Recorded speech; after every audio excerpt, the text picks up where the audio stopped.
हाँ जी बच्चों, अज की जी वीडियो वे वो तुहानू मैं बना के देन लगा वा चाचा कल्लू ते ओदे अजीबो गरीब ड्रामे। ते आओ वेखो, इंजॉय करो ते फिर वीडियो दसियो कि तुहानू किस तरह दी लगी है। चलो, एक वड्डे मुछां वाला पंजाबी चाचा रंग बिरंगी पग ते पुराना बनियान पाई हुई है, कबाड़ खाने विच बैठा होया है। ओदे कोल पुराने पंखे, साइकिल दे पुरजे, तारां ते औजार पे ने, चेहरे ते मजाहिया तासर। चाचा कल्लू एक अजीब उड्डन साइकिल नू फखर नाल विखा रहा है, जेड़े उत्ते पंखे ते पर लगे हुए ने। बच्चे हस हस के पागल हो रहे ने। पिंड दे बच्चे अपने फोन नाल वीडियो बना रहे ने।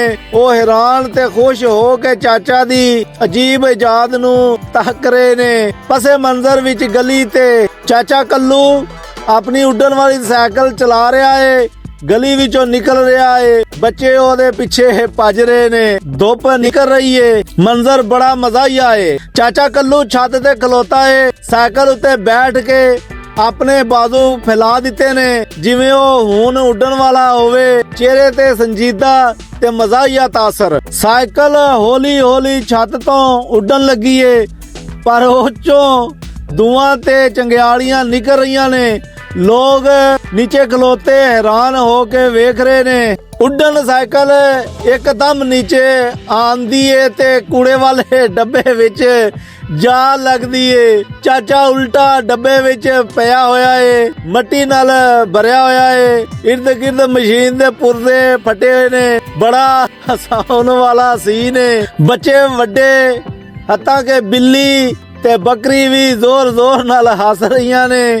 कोई जमीन ते लेट के पेट फाड़ रहा है। बड़ा मजाहिया ते हसन वाला माहौल बनया पिया वे। चाचा कल्लू दा क्लोजअप वेखो, वो मट्टी नाल लत पत बाल सड़ गए ने। अखां विच हैरानी, कह रहा वे बस अगली बारी राकट लैके आवांगा, तुहानू राकट डा के वहालांगा। ए चाचे कल्लू दी कहानी है ते ए डबल शाह दे जबानी है। कैसी लगी दसियो फिर।